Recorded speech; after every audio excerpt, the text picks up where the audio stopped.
Hello guys, हमारा आज का जो लेक्चर है क्लास 12 के फिजिक्स का चैप्टर 1 विद्युत आवेश तथा क्षेत्र। इसका यानी कि इलेक्ट्रिक चार्ज एंड फील्ड की बात कर रहे हैं। उसका हम मोस्ट इंपोर्टेंट लघुत्तरीय प्रश्न उत्तर देखेंगे इस बार आपके एग्जाम जो आने वाले हैं उसके लिए। क्योंकि हमने पढ़ाने का तरीका मेरा कुछ अलग है।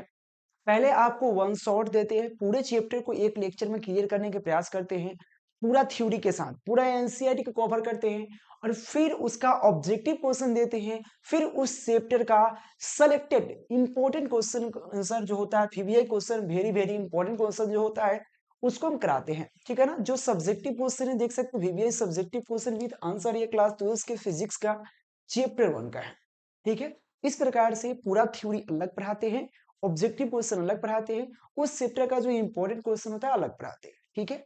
चलिए क्वेश्चन की ओर बढ़ने के प्रयास करें। सबसे पहला इस चैप्टर का जो क्वेश्चन है, जो इंपॉर्टेंट क्वेश्चन के अंतर्गत आता है, आवेशों का संरक्षण का सिद्धांत। ठीक है ना। जो काफी बार आपके एग्जाम में पूछा गया है कि आवेशों का संरक्षण का सिद्धांत होता क्या है। ठीक है ना। देखिए, जो ब्रह्मांड में कुल आवेश होता है वो संरक्षित होता है। ना तो उसको हम नाश कर सकते हैं, ना उसको उत्पन्न कर सकते हैं। केवल एक रूप से दूसरे रूप में रूपांतरित कर सकते हैं। मेरे दोस्त, यहाँ पर जो डिफिनेशन लिखा हुआ है सेम शायद हमने बोला होगा, या हो सकता है कि यह जो डिफिनेशन है उसी के तौर तरीके पर मैंने बोला। मैंने कहा ब्रह्मांड में कुल आवेश क्या होता है, संरक्षित होता है। न तो उसको उत्पन्न कर सकते हैं, न उसका विनाश कर सकते हैं। केवल एक रूप से दूसरे रूप में परिवर्तित कर सकते हैं, बदल सकते हैं, चेंज कर सकते हैं। ठीक है ना, या रूपांतरित कर सकते हैं। यही हमारा क्या आवेशों का संरक्षण का सिद्धांत कहता है। जैसे कि एक सर्कल होता है, जैसे कि हम ऑक्सीजन लेते हैं, कार्बन डाइऑक्साइड छोड़ते हैं। उसी प्रकार से जब कार्बन डाइऑक्साइड मैंने छोड़ा, कौन लिया, पेड़ पौधा। पेड़ पौधा क्या हुआ, हमारे अंदर ऑक्सीजन गया, फिर उसको रूपांतरित कर दिया, मैंने चेंज कर दिया। हमारे जो लीवर होते हैं वो चेंज कर देते हैं, या हमारा जो भी फेफड़ा है वो चेंज कर देता है कार्बन डाइऑक्साइड में, और कार्बन डाइऑक्साइड मैंने छोड़ देता हूँ। ठीक है ना। वो क्या हुआ, ऑक्सीजन लेकर कार्बन डाइऑक्साइड को रूपांतरित कर दिया मैंने, परिवर्तित कर दिया। फिर उसको छोड़ा तो कौन लिया, पेड़ पौधा ले लिया। पेड़ पौधा क्या किया मेरे दोस्त, पेड़ पौधा कार्बन डाइऑक्साइड को लिया हो, फिर क्या किया, उसके अंदर जाकर चेंज हो गया, रूपांतरित हो गया, मतलब बदल गया ऑक्सीजन के रूप में, और फिर ऑक्सीजन छोड़ दिया हो, और ऑक्सीजन हम फिर ले लिए। यानी कि हम बदला पैंचा खेलते हैं। ठीक है ना। तो ब्रह्मांड में आवेशों के संरक्षण का सिद्धांत क्या कहता है, ब्रह्मांड में कुल आवेश संरक्षित रहता है। आवेशों को न तो उत्पन्न किया जा सकता है, और इसका और न ही इसका विनाश किया जा सकता है। न इसको बना सकते हैं, न इसको नष्ट कर सकते हैं। आवेश को क्या कर सकते हैं, आवेशों को केवल एक रूप से दूसरे रूप में रूपांतरित किया जा सकता है। आवेश को एक रूप से दूसरे रूप में हम बदल सकते हैं, रूपांतरित कर सकते हैं। ये आवेशों का संरक्षण का सिद्धांत करता है। ठीक है। चलो, नेक्स्ट क्वेश्चन आपके सामने क्या है, आवेशों के गुण क्या क्या है। देखिए, आवेश जो आपके पास होता है उसका कुछ ना कुछ गुण होता है, लेकिन क्या क्या गुण है। तो आवेश संरक्षित होता है, आवेश क्या हमारा सुरक्षित होता है। आवेशों का क्वांटमीकरण होता है। क्वांटमीकरण क्या है, ऑलरेडी हम पढ़ा चुके हैं, ये A to Z हम ऑलरेडी लेक्चर ले चुके हैं। फुल नोट्स जो आपको वन शॉट पढ़ाए थे क्लास 12 के फिजिक्स का चैप्टर 1 वन शॉट, आपने अगर वो लेक्चर नहीं देखा है तो जाकर देखिएगा। वन शॉट की बात कर रहे हैं, जिसमें पूरे A to Z छोटे टॉपिक से लेकर बड़े टॉपिक पूरा कवर किया गया है। ठीक है ना।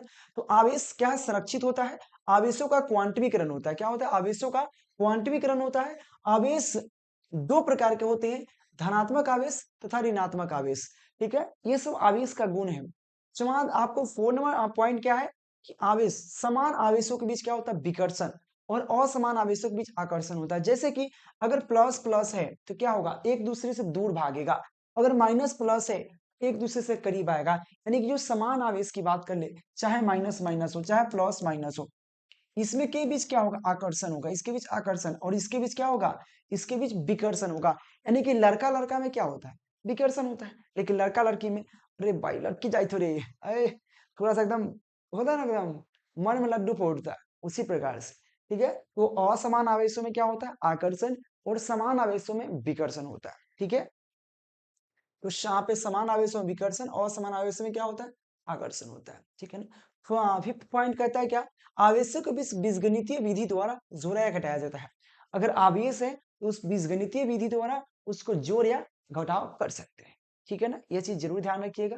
ये हमारा आवेश का गुण कहता है। चलिए, नेक्स्ट क्वेश्चन आपके सामने क्या आता है, आवेशों का आप वायुमंडल विद्युत उदासीन नहीं होता है क्यों? देखिए जो वायुमंडल विद्युत उदासीन क्यों नहीं होता है, ये क्वेश्चन आपके एग्जाम में काफी बार पूछा गया है। वायुमंडल विद्युत उदासीन नहीं होता है क्यों? देखिए वायुमंडल में मुख्य रूप से nitrogen, oxygen, carbon dioxide gas उपस्थित होते हैं। वायुमंडल में मुख्य रूप से नाइट्रोजन, ऑक्सीजन और कार्बन डाइऑक्साइड जल वाष्प तथा धूल कण होते हैं। ये तो आपको पता है। जो वायुमंडल होता है उसमें मुख्य रूप से नाइट्रोजन, ऑक्सीजन और कार्बन डाइऑक्साइड रहता है। साथ में उसके साथ साथ धूल कण, जल वाष्प यह वायुमंडल में रहता है। ठीक है ना? सूर्य की किरण से सूर्य के किरणों में यौगिक कण तथा धूल कण होते हैं। जो सूर्य का किरण होता है, अगर आप बंद कमरे में कभी देखा होगा, अगर आपने पूरा अंधेरा कमरा हो, बंद हो, उसमें से कहीं से भी एक छोटा सा प्रकाश आ रहा हो, उस प्रकाश में बहुत सारा धूल कण उड़ता नजर आता है आप। ठीक है? तो क्या होता है, चाहे नाइट में आप गाड़ी के शीशा जो होता है उसके सामने जब गुजरते हैं तो आपके सामने धूल कण नजर आता है। ऐसे दिन में नजर नहीं आता, नाइट में नजर आता है। तो क्या होता है, सूर्य की किरण में क्या होता है, यौगिक कण तथा धूल कण होते हैं। सूर्य के किरण यौगिक कण तथा धूल कण को क्या करता है, टकरा कर उन्हें क्या आयनीकृत करता है। जो सूर्य का किरण होता है उस धूल कण पर, उस जलवाष्प पर टकरा कर उसको आयनीकृत कर देता है। क्या करता है, आयनीकृत कर देता है। अतः वायुमंडल विद्युत उदासीन नहीं होता। डिफिनेशन मेरे दोस्त बहुत ईजी है। विद्युत उदासीन की बात को, वायुमंडल जो हमारा विद्युत उदासीन क्यों नहीं होता है, इसका रीजन यह है कि वायुमंडल में कार्बन डाइऑक्साइड, ऑक्सीजन, नाइट्रोजन और हमारा धूल कण, जल वाष्प रहते हैं।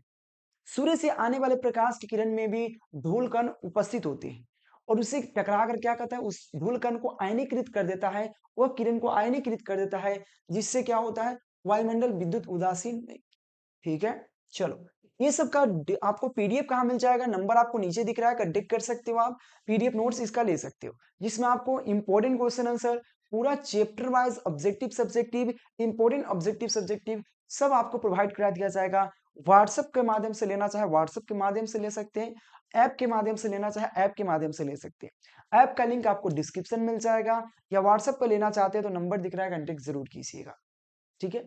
अगला क्वेश्चन है, स्थिर विद्युत परिरक्षण क्या है, इसके जीवन में उपयोग के लिए लिखे। अब देखिए स्थिर विद्युत परिरक्षण की बात करें और इसका जीवन में इसका उपयोग क्या है, इसकी बात कर लेता हूं मैं। ठीक है? तो स्थिर विद्युत परिरक्षण क्या होता है? देखिए सिंपल है, विद्युत क्षेत्र के प्रभाव से किसी क्षेत्र को बचाना, यानी कि एक निश्चित भाग को, या किसी निश्चित भाग को विद्युत क्षेत्र के प्रभाव से बचाने की जो क्रिया होता है, उसी को स्थिर विद्युत परिरक्षण कहते हैं। जैसे कि आपको एक क्षेत्र है, एक निश्चित फिक्स क्षेत्र को विद्युत क्षेत्र के प्रभाव से बचाने की क्रिया को क्या कहते हैं, हम लोग स्थिर विद्युत परिरक्षण कहते हैं। जैसे कि बाढ़ वाला क्षेत्र है, मान लेते हैं कोई बाढ़ वाला क्षेत्र है, उसको बचाता कौन है, नेता लोग बचाएगा, उसके लोग। उसी प्रकार से कोई एक क्षेत्र है, कोई क्षेत्र है, इस क्षेत्र को, यह विद्युत क्षेत्र मान लेते हैं, विद्युत क्षेत्र है, इस क्षेत्र को क्या, मतलब इस क्षेत्र को विद्युत क्षेत्र के प्रभाव से, विद्युत क्षेत्र के प्रभाव से बचाने की जो क्रिया होता है, उसी की स्थिर विद्युत परिरक्षण कहते हैं। और इसका उपयोग हमारे जीवन में कैसे किया जा सकता है, देखिए। देखिए ये तो आपको पता है कि बिजली गिरता है, जब बारिश होती है तो बिजली गिरता है, और उस समय बिजली का प्रकोप होता है। क्या होता है, बिजली का प्रकोप होता है। देखो मेरे दोस्त, आपके सामने एक टॉपर बच्चा, इस बार का जो टॉपर हुआ है, उस टॉपर बच्चा का कॉल आ रहा है मेरे पास। ठीक है ना? उससे मैं बातें कर लेता हूँ, क्या बोल रहा है वो। ठीक है? क्योंकि टॉपर है, वो पटना गया है इंटरव्यू देने, इसलिए उससे बातें करना बहुत जरूरी है। आप ही के सामने देखो, यहाँ पे टॉपर स्टूडेंट का कॉल आ रहा है, मैं बात कर लेता हूँ। हेलो। जी। जी प्रणाम। हम्म।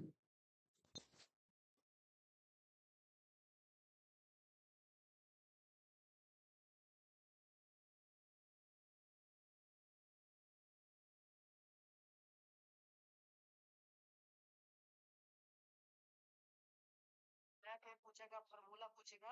हम्म। और हिंदी में कौन कौन लेखक है?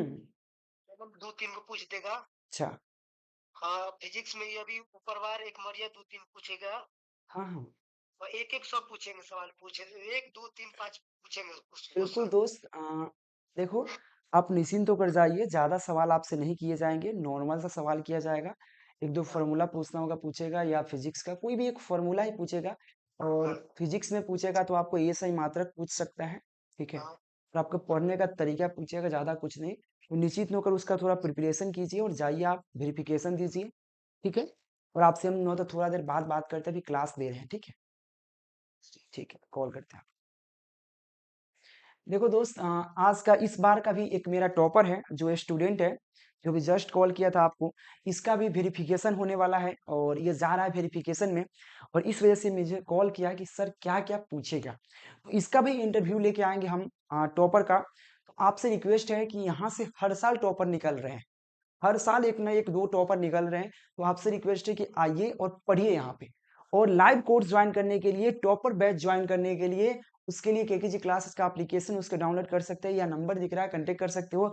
मात्र आपको लाइव क्लासेस, जिसमें आपको लाइव क्लासेस, रिकॉर्डेड वीडियो और PDF notes, test series, total आपको 999 में मात्र ऑल सब्जेक्ट का आपको कोर्स ऐप पर मिल जाएगा। क्या चीज पे? ऐप पर। और कौन से ऐप पे? तो केकेजी क्लासेस के ऐप पे। केकेजी क्लासेस के ऐप है एक, ठीक है ना, उस ऐप पे आपको मिल जाएगा। इसे ज्वाइन जरूर कीजिए, टॉपर बैच है, इससे पढ़कर टॉपर बन सकते हो। आपके सामने ही कॉल आया है मेरे दोस्त, टॉपर का एक स्टूडेंट है, जो इस बार का वेरिफिकेशन होने वाला है उसका, ठीक है ना। और इसका इंटरव्यू लेके आएंगे, हमारे चैनल पर मिलेगा, टेंशन मत लीजिए। रिजल्ट आ रहा है इस बार का, उस समय आपको जरूर मिलेगा उसका, तो उसके लिए निश्चिंत रहिए आप। चलिए, हमारा स्थित विद्युत परिरक्षण की बात है, तो आपने समझा कि किसी निश्चित क्षेत्र को विद्युत क्षेत्र के प्रभाव से बचाने की क्रिया को स्थित विद्युत परिरक्षण कहते हैं। क्योंकि मेरे यहाँ जो डिफिनेशन आंसर, क्वेश्चन आंसर जो मिलता है ना, इतना सटीक मिलता है ना, जिसे फुल मार्क्स मिलता है और याद करना भी इजी हो जाता है। इसका उपयोग कहाँ कर सकते हैं? देखिए, बारिश के समय बिजली का प्रकोप होता है, उस समय अपने अगर खुले मैदान में रहने से अच्छा है कि बस या कार में बैठे रहे, ठीक है ना। तो कहता है बरसात के समय आकाशीय बिजली का प्रकोप होता है। ये तो सबको पता है कि जब बारिश होती है तो उस समय आकाशीय बिजली का प्रकोप होता है। तो उस समय खुले मैदान में, उस समय खुले मैदान में क्या होता है? रहने से ज्यादा कार या बस के अंदर रहना, खुले मैदान में रहने से ज्यादा कार या बस के अंदर रहना अधिक सुरक्षित होता है। देखिए, आपको यह कहां से आता है कि विद्युत क्षेत्र की तीव्रता जो होता है, किसी गोला के अंदर, किसी चालक के अंदर शून्य होता है। चालक के अंदर विद्युत क्षेत्र की जो तीव्रता शून्य होता है। इसी वजह से कार या बस का अगर विंडो बंद कर दिया जाए, विंडो मतलब दरवाजा बंद कर दिया जाए, शीशा लगा दिया जाए, अगर उस पर बिजली गिरता भी है तो उसके अंदर आवेश नहीं जाएगा, चार्ज नहीं जाएगा, करंट नहीं जाएगा। क्यों नहीं जाएगा? क्योंकि आपको पता है कि किसी चालक के अंदर विद्युत क्षेत्र की जो तीव्रता शून्य होता है, ठीक है, इसी वजह से। तो ये समझना आपने। चलिए, इसका पीडीएफ आप ले सकते हो, इसीलिए टॉपर बैच ज्वाइन है तो ज्वाइन जरूर कीजिए। चलिए, अगला क्वेश्चन है, रेखीय आवेश घनत्व क्या है? देखिए, रेखीय आवेश घनत्व तो बहुत ईजी है। रेखा, सरफेस चार्ज डेंसिटी की बात करें, एक रेखा की बात कर रहे हैं। अगर कोई रेखा है, इस रेखा पर हम पॉजिटिव चार्ज को रखे हैं, ठीक है ना। चार्ज मान लेते हैं क्यू है, इसका लंबाई मान लेते हैं एल है, इसकी लंबाई एल है, इस पर चार्ज क्यू है। रेखीय आवेश घनत्व कहता है किसी चालक की एकांक लंबाई पर, किसी रेखीय चालक की एकांक लंबाई पर उपस्थित आवेशों की मात्रा। आवेशों की मात्रा क्या है? क्यू है। उपस्थित आवेशों की मात्रा, लंबाई पर अवस्थित आवेशों की मात्रा के क्या, एकांक लंबाई पर अवस्थित आवेशों की मात्रा रेखीय आवेश घनत्व कहलाता है। मैंने कहा कि किसी एकांक लंबाई पर, किसी चालक के एकांक लंबाई पर उपस्थित जो आवेश की मात्रा होगा, इस एकांक लंबाई पर जो भी लंबाई क्या है? एल है, इस पर जो भी आवेश की मात्रा उपस्थित है, उसी को हम रेखीय आवेश घनत्व कहते हैं। इसे हम लोग लेमडा द्वारा सूचित करते हैं। तो लेमडा बराबर क्या होगा? उपस्थित आवेशों की मात्रा क्यू है, कितने पर? एल पर, यानी कि एल लंबाई, यानी कि लेमडा बराबर क्या हो जाएगा? Q upon L. यह हो जाएगा रेखीय आवेश घनत्व का फॉर्मूला, जो आपके सामने यहाँ पर लेमडा बराबर क्यू अपॉन एल है, ठीक है। इसका डिफिनेशन क्या है? किसी रेखीय चालक की एकांक लंबाई पर अवस्थित आवेशों की मात्रा रेखीय आवेश घनत्व कहलाता है। क्या कहलाता है? रेखीय आवेश घनत्व कहलाता है। वो दीजिए, ठीक है। साथ में बात करें रेखीय आवेश घनत्व की मात्रा कैसे ज्ञात कर सकते हैं, तो आपको पता है एक चीज, देखो एक चीज हम यहाँ पे समझना, लेमडा बराबर की आप क्यू अपन एल है। क्यू क्या है? आवेश। आवेश का मात्रक क्या होता है? कूलम्ब, यानी कि सी कूलम्ब। लंबाई का मात्रक मीटर, तो क्या हो जाएगा? कूलम्ब पर मीटर। कूलम्ब पर मीटर क्या हो जाएगा? हमारा किसका मात्रक हो जाएगा मेरे दोस्त? कूलम्ब पर मीटर। जिसको हम इसको आगे बढ़ाएं तो कूलम्ब मीटर इनवर्स भी लिख सकते हैं, क्योंकि आपको नीचे बट्टा में जो रहता है ऊपर जाता है तो इनवर्स में चला जाता है। ये हमारा क्या हो जाएगा? मात्रक हो जाएगा। किसका? यहाँ पे रेखीय चार्ज, यहाँ पे रेखीय आवेश घनत्व का मात्रक क्या हो जाएगा? कूलम्ब पर मीटर। ठीक है। और साथ में बात करें यह एक अदिश राशि है और इसका विमीय सूत्र की बात करें, डायमेंशन फॉर्मूला की बात कर लेते हैं। डायमेंशन फॉर्मूला कैसे ज्ञात होगा, देखो डायमेंशन फॉर्मूला ज्ञात करना बहुत ईजी है। देखिए डायमेंशन फॉर्मूला, देखिए आवेश, आवेश जो होता है, आवेश, आवेश का क्या होता है, क्यों मतलब आवेश, आवेश का मात्रक क्या होता है, एटी होता है या आईटी होता है। तो क्या लिखेंगे, आईटी। यह होता है आईटी जो होता है आवेश का बीमा होता है। और लंबाई का बीमा, लंबाई को लेंथ कहते हैं, एल लिखेंगे। आगे बढ़ेंगे तो big bracket I P L inverse, L inverse, क्योंकि नीचे जाएगा तो ऊपर जाएगा एल इनवर्स। ये क्या होगा, विमीय सूत्र हो जाएगा। आई टी एल इनवर्स किसका हो जाएगा, रेखीय आवेश घनत्व का विमीय सूत्र हो जाएगा। बनाना बहुत ईजी है मेरे दोस्त, इसको समझना पड़ता है। ठीक है, चलिए नेक्स्ट क्वेश्चन की बात कर लेते हैं हम। 6 नंबर क्वेश्चन है, पृष्ठ आवेश घनत्व क्या है, सरफेस चार्ज डेंसिटी क्या है। सरफेस चार्ज डेंसिटी बहुत ईजी है। सरफेस मतलब किसी पृष्ठ की बात किया गया, तो किसी पृष्ठ यानी कि लंबाई और चौड़ाई दोनों होगा। और इसका अगर लंबाई चौड़ाई यानी कि एरिया की बात करें तो इसका एरिया क्या हो जाएगा, ए हो जाएगा। एरिया मतलब ए लंबाई गुने चौड़ाई, ये होता है ना भाई, लंबाई गुने चौड़ाई क्या होता है, बराबर एरिया, क्षेत्रफल होता है ना। तो इसका क्षेत्रफल क्या हो जाएगा, लंबाई गुने चौड़ाई। मान लेते हैं इस पर उपस्थित आवेशों की मात्रा क्या है, क्यू है। इस पर आवेशों की मात्रा क्यू है, तो क्या कहेगा, किसी पृष्ठ के एकांक क्षेत्रफल पर, किसी पृष्ठ के एकांक क्षेत्र, एकांक मतलब बहुत छोटा, एकांक क्षेत्रफल पर उपस्थित आवेशों की मात्रा, तो क्या बोलेंगे, पृष्ठ आवेश घनत्व बोलेंगे, सरफेस चार्ज डेंसिटी बोलेंगे। इसको हम लोग सिग्मा द्वारा सूचित करते हैं। सिग्मा बराबर क्या होगा, उपस्थित आवेशों की मात्रा क्यू है, इसका क्षेत्रफल ए है, ये हमारा रेखीय आवेश घनत्व हो जाएगा। ठीक है, तो रेखीय आवेश घनत्व का डिफिनेशन कहता है किसी सतह के एकांक क्षेत्रफल पर अवस्थित या उपस्थित आवेशों की मात्रा को पृष्ठ आवेश घनत्व कहते हैं। मान लेते हैं कि हमारा पृष्ठ है, पृष्ठ का क्षेत्रफल ए है, लंबाई गुने चौड़ाई जिसमें 2 होता है, क्योंकि लंबाई की चौड़ाई भी, इसलिए ए हो जाएगा। उपस्थित आवेशों की मात्रा क्यू है, तो क्या हो जाएगा, क्यू अपॉन ए हो जाएगा। यह इसका सूत्र हो जाएगा सिग्मा बराबर, इसको आप सिग्मा पढ़िएगा, यह आपको दिया गया, इसको सिग्मा पढ़िएगा। इसका आपको फॉर्मूला कैसे ज्ञात कर सकते हैं, सिंपल है। ऊपर क्या है, क्यू है, तो क्यू का, क्यू मतलब आवेश, आवेश का मात्रक कूलम्ब होता है।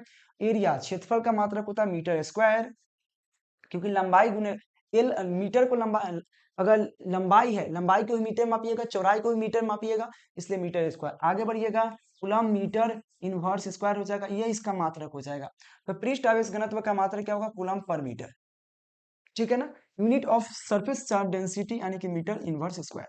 ठीक है, आगे बढ़ने के प्रयास करें तो सरफेस चार्ज डेंसिटी क्या है, एक स्केलर क्वांटिटी है, आई मीन एक अदिश राशि है। अब इसका देखिए, अब इसका बात करें डायमेंशन फॉर्मूला यानी कि विमीय सूत्र कैसे ज्ञात कर सकते हैं, तो विमीय सूत्र ज्ञात करना बहुत ईजी है। यानी कि इसका फॉर्मूला क्या होता है, एल अपॉन क्यू अपॉन ए, क्यू अपॉन ए, क्यू क्या है आपका, क्यू है आपका आवेश, आवेश का मात्रक होता है आई टी, और एरिया है यानी कि लंबाई गुने चौड़ाई यानी कि अपॉन एल स्क्वायर, यानी कि मीटर है तो एल स्क्वायर। आगे बढ़ेंगे तो I P L inverse square, इसका विमीय सूत्र हो जाएगा। ज्ञात करना बहुत ईजी है। आगे बढ़े,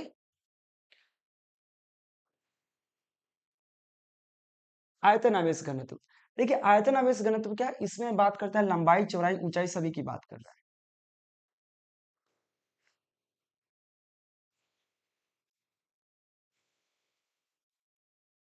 ठीक है, जिसमें लंबाई भी होता है, चौड़ाई भी होता है, ऊंचाई भी होता है। लंबाई, लंबाई चौड़ाई और ऊंचाई, लंबाई चौड़ाई ऊंचाई यानी कि आयतन, आयतन का सूत्र क्या होता है, भी बराबर वॉल्यूम आयतन होता है। लंबाई, लंबाई गुने चौड़ाई गुने ऊंचाई होता है ना, ये नहीं होता वॉल्यूम। इसका मान लेते हैं वॉल्यूम हमारा भी है, मान लेते हैं वॉल्यूम भी है, और उपस्थित आवेशों की मात्रा क्या है, क्यू है। तो कहता है किसी पिंड पर उपस्थित आवेशों की मात्रा पृष्ठ आवेश घनत्व कहलाता है। तो किसी पिंड के एकांक आयतन पर उपस्थित आवेशों की मात्रा पृष्ठ आवेश घनत्व कहलाता है। इसको हम रो सूचित करते हैं, तो रो बराबर क्या हो जाएगा, क्यू अपॉन वी, जहाँ पे क्यू क्या है, क्यू आपका आवेश है, वी क्या है, वॉल्यूम है यानी कि आयतन है। इसकी मात्रा की बात करें, कूलम्ब पर मीटर क्यू हो जाएगा। ऐसा इसलिए क्योंकि वॉल्यूम में लंबाई गुने चौड़ाई गुने ऊंचाई, आयतन ज्ञात करने का होता है लंबाई गुने चौड़ाई गुने ऊंचाई, तीनों होता है, इसलिए आपको तीनों लिखेंगे। तो इसका मात्रा क्या होगा, कूलम्ब पर मीटर क्यू, या इसका सूत्र क्या होगा, रो बराबर, इसको रो पढ़िएगा, इसको क्या पढ़ते हैं, रो, जो आपके सामने दिख रहा है ये रो है, तो रो बराबर क्यू अपॉन वी, जहाँ क्यू आवेश है, V आपका आयतन यानी कि वॉल्यूम है। यह एक क्या है, अदिश राशि है, इसका मात्रक मीटर क्यू इनवर्स। सिंपल है, कूलम्ब के लिए IT L, metre inverse Q के लिए L इनवर्स हो जाएगा। ये बहुत ईजी है मेरे दोस्त, डायमेंशन फॉर्मूला। ठीक है, इसको याद करना है। ऑब्जेक्टिव ऑलरेडी इसका बता चुके हैं। चलिए नेक्स्ट क्वेश्चन है, विद्युत क्षेत्र क्या है। देखिए विद्युत क्षेत्र की बात करते हैं। विद्युत क्षेत्र होता क्या है। क्षेत्र, विद्युत क्षेत्र जैसे मान लेते हैं कोई यहाँ पे चुंबक रखा हुआ है। पता नहीं मेरा पेट में दर्द हो रही है, पता नहीं क्यों हो रही है ऐसा। पानी भी नहीं है यहाँ पे यार। चलिए कोई नहीं। चलिए नॉर्थ पोल साउथ पोल कोई चुंबक रखा है। यहाँ पे कोई लोहा का वस्तु है, इसको खींच ले रहा है। यहाँ रखे फिर खींच ले रहा है, लेकिन यहाँ पे रखे नहीं खींच पा रहा है। समझिए बात को। अगर यहाँ रखे तो वस्तु को खींच लिया, लेकिन थोड़ा सा आगे बढ़ाए तो ये वस्तु को तब भी खींच ले रहा है। लेकिन यही वस्तु को यहाँ पे रख रहे तो नहीं खींच पा रहा है। यानी कि जहां तक इस वस्तु को खींच पाया, यानी कि एक एरिया बन जाएगा, एक क्षेत्रफल बन जाएगा, यहाँ तक ये वस्तु को खींच पा रहा है। ठीक है, समझे, यहाँ तक इस वस्तु को खींच पा रहा है, यानी कि एरिया बन जाएगा। इसी को विद्युत क्षेत्र कहते हैं। क्या होगा, इसी को विद्युत क्षेत्र कहते हैं। विद्युत क्षेत्र क्या होता है कि किसी आवेश के चारों ओर का वह क्षेत्र जिसकी उपस्थिति का अनुभव कर सके। जैसे देखिए उपस्थिति का अनुभव, अगर यह विद्युत क्षेत्र बन गया तो इसके अंदर जो भी आदमी जाएगा उसको अनुभव होना चाहिए कि भाई यहाँ पे कुछ है। जैसे देखिए गर्मी के मौसम में एसी वाला रूम में रहते हैं, एसी आपने देखा होगा, एसी वाला रूम में रहते हैं तो आपको अनुभव होता है भाई इसमें एसी चल रहा है। आधा घंटा रहिएगा तो आपको सब फीलिंग खत्म हो जाएगा, भाई गर्मी भी बाहर है। इसी बाहर निकलिएगा तो बुझाएगा कि मुंह जरा दिया, एकदम झोंकार दिया। आपको इतना अनुभव होता है कि भाई इस रूम के अंदर एसी चल रहा है, रूम के बाहर एसी नहीं चल रहा है, तो अनुभव तो हो रहा है ना। अब जैसे दरवाजा खोलते हैं, दरवाजा के बाहर एगो पैर रखे नहीं ताले मुंह झुकार देगा। भीतर आए ठीक है, बाहर जा रहे हैं झुकार रहा है, नहीं समझ रहे, यानी कि इसका उपस्थिति का अनुभव। वही कहता है विद्युत क्षेत्र। विद्युत क्षेत्र वह होता है कि किसी आवेश के चारों ओर, किसी आवेश, मान लेते हैं यहाँ पे कोई आवेश है, हम चुंबक समझाए सिर्फ समझाने के लिए, क्योंकि आवेश आपने देखा नहीं होगा। ठीक है, चार्ज को तो आवेश है, मान लेते हैं क्यों आवेश है, इसके चारों ओर का वह फील्ड जिसकी उपस्थिति का अनुभव किया जा सके, उसी को हम लोग विद्युत क्षेत्र कहते हैं। उसी आवेश का विद्युत क्षेत्र कहते हैं। ठीक है, इलेक्ट्रिक फील्ड कहते हैं। अब कहते हैं विद्युत क्षेत्र की तीव्रता। देखिए विद्युत क्षेत्र की तीव्रता होता क्या है। देखिए विद्युत क्षेत्र की तीव्रता इस बार के एग्जाम में भी आया था। विद्युत क्षेत्र की तीव्रता क्या है, बहुत ईजी है मेरे दोस्त। कैसे, देखिए ये कहता है विद्युत क्षेत्र में रखे किसी बिंदु पर, विद्युत क्षेत्र में रखे विद्युत क्षेत्र में रखे किसी बिंदु पर लगने वाला बल, यानी कि एकांक आवेश को, एकांक आवेश को विद्युत क्षेत्र में रखे किसी बिंदु पर लगने वाला बल को विद्युत क्षेत्र की तीव्रता कहते हैं। मान लेते हैं हमारा ये विद्युत क्षेत्र है, ये हमारा Q है। ठीक है ना, तो विद्युत क्षेत्र में रखे एकांक धनावेश पर, विद्युत क्षेत्र में रखे, मान लेते किसी बिंदु पर हमें Q नॉट या Q आवेश रखा गया है, एकांक धनावेश, जिसको परीक्षण आवेश कहते हैं। तो विद्युत क्षेत्र में रखे किसी एकांक धनावेश पर जो बल लगता है, यानी इस Q के कारण इस पर जो फोर्स लग रहा है, उसको हम विद्युत क्षेत्र की तीव्रता कहते हैं। जैसे देखिए विद्युत क्षेत्र के किसी बिंदु पर रखे एकांक धनावेश पर जो बल लगता है, उस बल को क्या बोलते हैं, विद्युत क्षेत्र की तीव्रता बोलते हैं। यानी कि यहाँ पे ये मान लेते विद्युत क्षेत्र है, इसके किसी बिंदु पर, जरूरत नहीं उधरे, यहाँ पे रख सकते हैं, इस Q पर, इस Q के कारण जो बल फोर्स लगता है उसको विद्युत क्षेत्र की तीव्रता बोलते हैं। क्या बोलते हैं, विद्युत क्षेत्र की तीव्रता। किस पे लगा, F, बल किस पे लगा, Q पे, तो विद्युत क्षेत्र E बराबर क्या हो जाएगा, F अपॉन Q हो जाएगा। किस पे लग रहा है, बल किस पे लग रहा है, Q पे, यानी कि विद्युत क्षेत्र बराबर क्या हो जाएगा, F अपॉन Q, जहां F आपका बल है, Q जहां पे परीक्षण आवेश, एकांक धनावेश है, E जहां विद्युत क्षेत्र है, ये इसका सूत्र होता है। तो F बराबर क्या हो जाएगा, सॉरी E बराबर क्या हो जाएगा, बार बार पूछेगा, F अपॉन Q हो जाएगा। यह विद्युत क्षेत्र तीव्रता का सूत्र हो गया। डिफिनेशन क्या होगा, विद्युत क्षेत्र में रखे एकांक धनावेश पर जो बल लगता है, उस बल को विद्युत क्षेत्र की तीव्रता कहते हैं। ठीक है ना, डिफिनेशन देखो।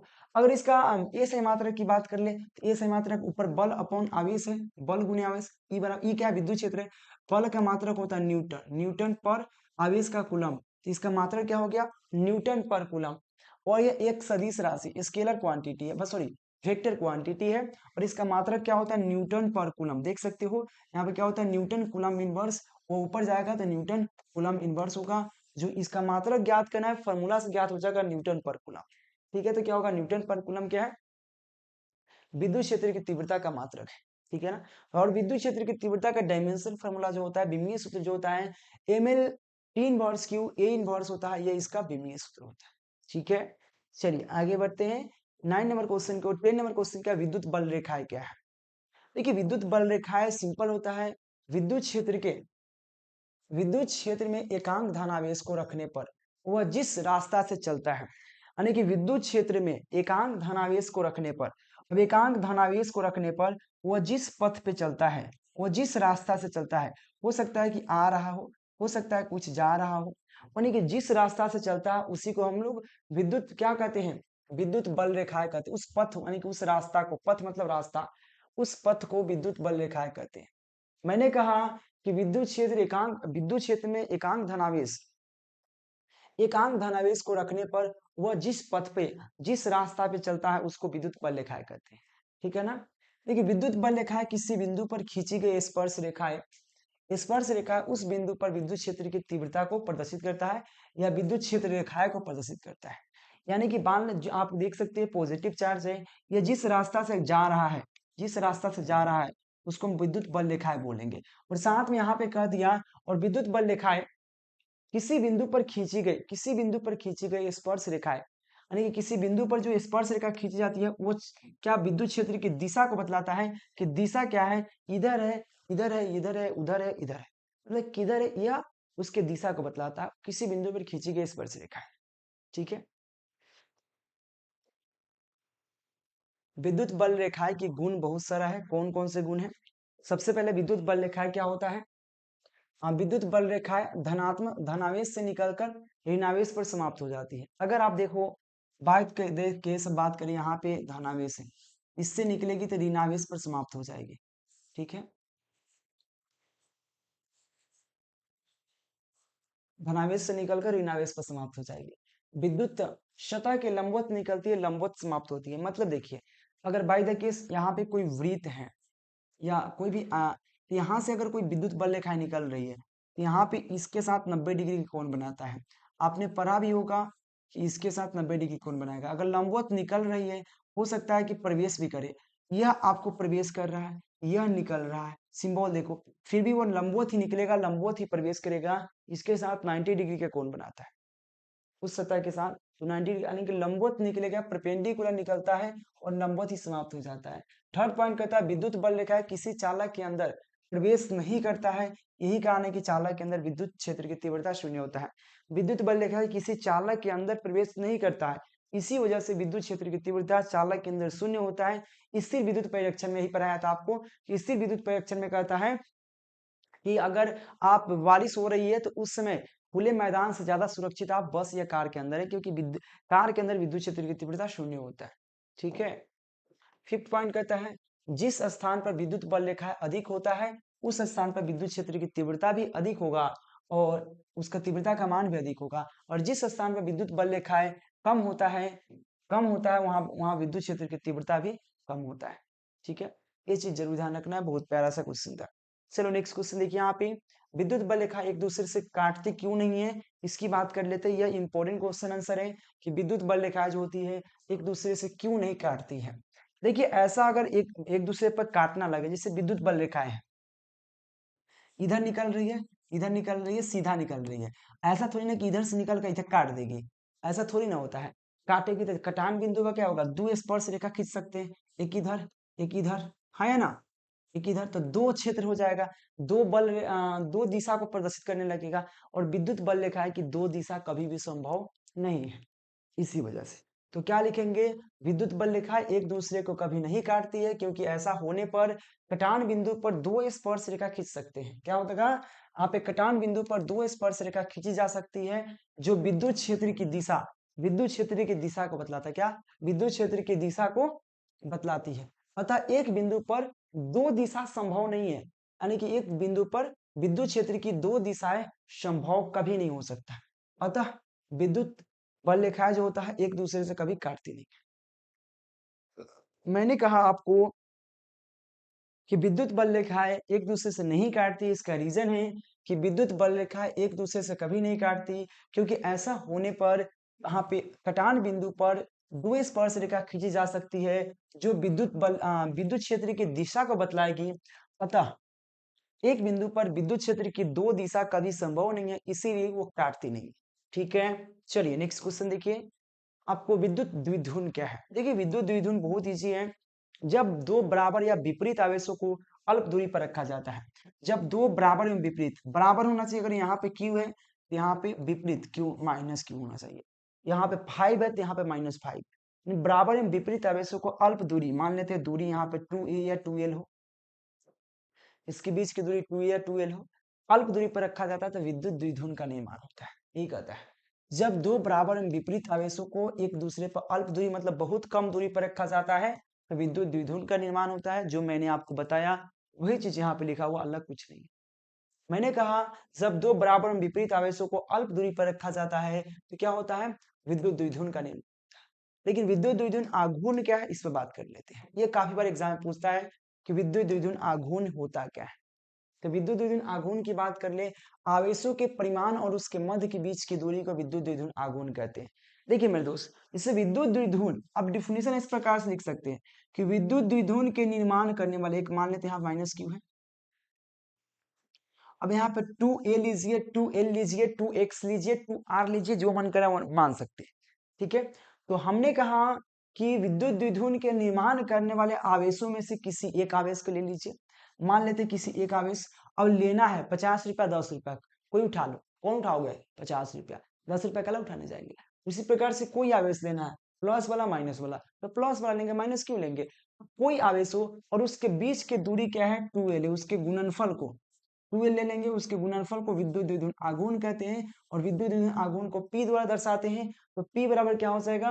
Q इंटू 2a, यह हो जाएगा विद्युत द्विध्रुव आघूर्ण। डिफरेंस देखो, आवेशों के परिमाण। अब यह आवेशों के परिमाण में से परिमाण क्या है? ये भी है, ये भी है, कोई एक लेना है तो दोनों में से कोई एक, या ऐसे भी डिफिनेशन लिख सकते हैं कि विद्युत द्विध्रुव के निर्माण करने वाले आवेशों में से कोई एक आवेश और उसके बीच की दूरी के गुणनफल को विद्युत द्विध्रुव आघूर्ण कहते हैं। या आवेशों के परिमाण और उसके मध्य के बीच की दूरी के गुणनफल को क्या बोलते हैं? विद्युत द्विध्रुव आघूर्ण कहते हैं। इलेक्ट्रिक डाइपोल मोमेंट कहते हैं, इलेक्ट्रिक डाइपोल मोमेंट कहते हैं। ठीक है ना, इसको P द्वारा सूचित करते हैं। तो P बराबर क्या हो सकता है, क्योंकि यह सदिश राशि है इसलिए P बराबर क्या होगा? Q into 2l, Q into 2l। 2l क्या है? एक प्रकार का बीच की दूरी है, 2a लिखिए, 2l लिखिए। मात्रक की बात करें, आवेश की मात्रक कूलम होता है और दूरी के मात्रक मीटर होता है। तो कूलम मीटर क्या होगा? इसका मात्रक होगा, जो यहाँ पे इसका मात्रक लिखा होगा कूलम मीटर, देखो आपके सामने। तो कूलम मीटर मात्रक होगा, मात्रक उसके फॉर्मूला से ही बनता है, अलग से नहीं बनता है। ठीक है ना, और यह एक क्या है? सदिश राशि है, वेक्टर क्वांटिटी है, इसीलिए आज के सामने देखो यहाँ पे ऊपर वेक्टर की फॉर्म दिया हुआ है। ये होता है विद्युत द्विध्रुव आघूर्ण। ठीक है, आगे बढ़ते हैं। विद्युत फ्लक्स क्या है? बहुत प्यारा सा क्वेश्चन है कि विद्युत फ्लक्स होता क्या है। देखिए विद्युत फ्लक्स सिंपल है कि विद्युत क्षेत्र में रखे किसी सतह से गुजरने वाले कुल विद्युत बल रेखाओं की संख्या को विद्युत फ्लक्स कहते हैं। मैंने आपसे क्या कहा? विद्युत फ्लक्स क्या है? तो विद्युत क्षेत्र में रखे किसी सतह से गुजरने वाली कुल विद्युत बल रेखाओं की संख्या को विद्युत फ्लक्स कहते हैं। जैसे देखिए, वर्षा हो रही है, बारिश हो रही है, बारिश में बारिश का बूंद क्या है? विद्युत बल रेखाएं है। मान लेते हैं वो रेखा की तरफ ऊपर से आता है सीधा, बहुत सारा बूंद गिर रही है। अब इसमें अगर चलनी लेकर खड़ा है तो भाई चलनी लेकर खड़ा है, बारिश से सभी जगह हो रही है। अब चलनी लेकर, चलनी का कुछ ना कुछ क्षेत्रफल होगा, और चलनी का कुछ ना कुछ क्षेत्रफल होगा ना भाई। और उस चलनी के जो क्षेत्रफल, उसके माहे जितना बल रेखा है आर पर जा जाएगा, आर पर चल जाएगा, उसी को हम क्या बोलेंगे? विद्युत फ्लक्स बोलेंगे। तो देखो, अगर यहाँ क्षेत्रफल देखो, यह कोई सतह है, इस सतह से विद्युत बल रेखाएं जा रही है, विद्युत बल रेखाएं जा रही है, कहाँ रखा है? विद्युत क्षेत्र में रखा गया है। कहाँ पे? इलेक्ट्रिक फील्ड है। तो यहाँ पे किसी सतह से गुजरने वाली कुल विद्युत बल रेखाओं की संख्या क्या कहलाता है? विद्युत फ्लक्स कहलाता है। विद्युत फ्लक्स को हम फाई द्वारा सूचित करते हैं, फाई द्वारा, विद्युत फ्लक्स को फाई द्वारा सूचित करते हैं। देखो मेरे तो सिंपल है, कहाँ पे रखा गया? विद्युत क्षेत्र में, तो विद्युत क्षेत्र ई कहेंगे। कितनी क्या रखा गया है? कोई क्षेत्रफल वाला सतह रखा गया है, इंटू ए कहेंगे। यह हो गया विद्युत फ्लक्स। फाइव बराबर ई इंटू ए। ई क्या है? यह विद्युत क्षेत्र है। ए क्या है? इसका क्षेत्रफल है। जितना गुजर रहा है उसी को विद्युत फ्लक्स कहते हैं। ई बराबर क्या हो जाएगा? ई डॉट ए हो जाएगा। ई डॉट ए, क्योंकि डॉट है, क्योंकि यह क्या है? सदिश राशि है, यानी कि यह क्या है? अदिश राशि है, स्केलर क्वांटिटी, इसलिए डॉट। स्केलर क्वांटिटी है इसलिए डॉट। तो विद्युत फ्लक्स क्या है? विद्युत क्षेत्र में रखे किसी सतह से गुजरने वाली कुल विद्युत बल रेखाओं की संख्या को क्या बोलेंगे हम लोग? विद्युत फ्लक्स बोलेंगे, डिफिनेशन में नो डाउट। तो 5 बराबर क्या हो जाता है? ई डॉट ए हो जाएगा। ई डॉट ए, डॉट का चिन्ह हटाएंगे। आपने वेक्टर अभी पढ़ा नहीं होगा, मैथ्स का एक चैप्टर वेक्टर, वेक्टर में जिसको सदिश बोलते हैं। तो ई ए कॉस थीटा हो जाएगा। ई ए कॉस थीटा, ई ए कॉस थीटा, क्योंकि इस पर एंगल बनेगा, देखो यहाँ पे एंगल बनेगा थीटा, इसलिए कॉस थीटा। तो ई ए कॉस थीटा क्या हो जाएगा? विद्युत फ्लक्स हो जाएगा, या ई इंटू ए भी कर सकते, कोई दिक्कत नहीं है, ठीक है ना। तो ये cos थीटा, ये क्या अदिश राशि है। इसका मात्रक की बात करें, बहुत इजी हो जाएगा। क्या हो जाएगा यहाँ पे? न्यूटन मीटर स्क्वायर पर कूलम। न्यूटन मीटर स्क्वायर पर कूलम, ऐसा इसलिए, देखिए ये क्या है? क्षेत्रफल है। इसका मात्रक कैसे ज्ञात कर सकते हो? देखो सिंपल वे में, सिंपल है, बहुत सिंपल, बहुत इजी है।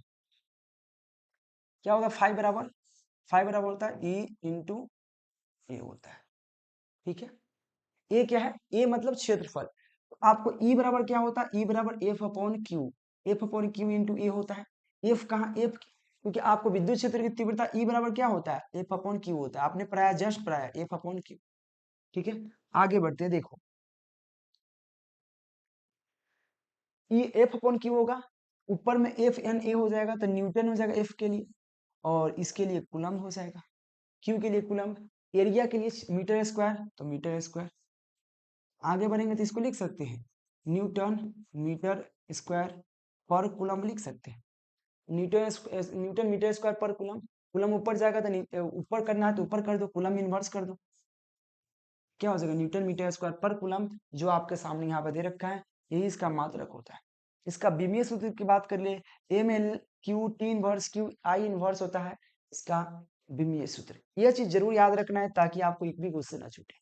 और आपको बार बता रहा हूँ, पीडीएफ नोट्स लेना मत भूलिए। अगर टॉपर बनना है, तो टॉपर बनने के लिए आपको उस अनुसार से कंटेंट चाहिए, वैसा कंटेंट चाहिए जिससे आप पूरा याद हो पाए, ठीक है। और साथ में वैसा कंटेंट चाहिए आपको जो आपको याद रहे, और उससे आराम से आप लिख पाओ।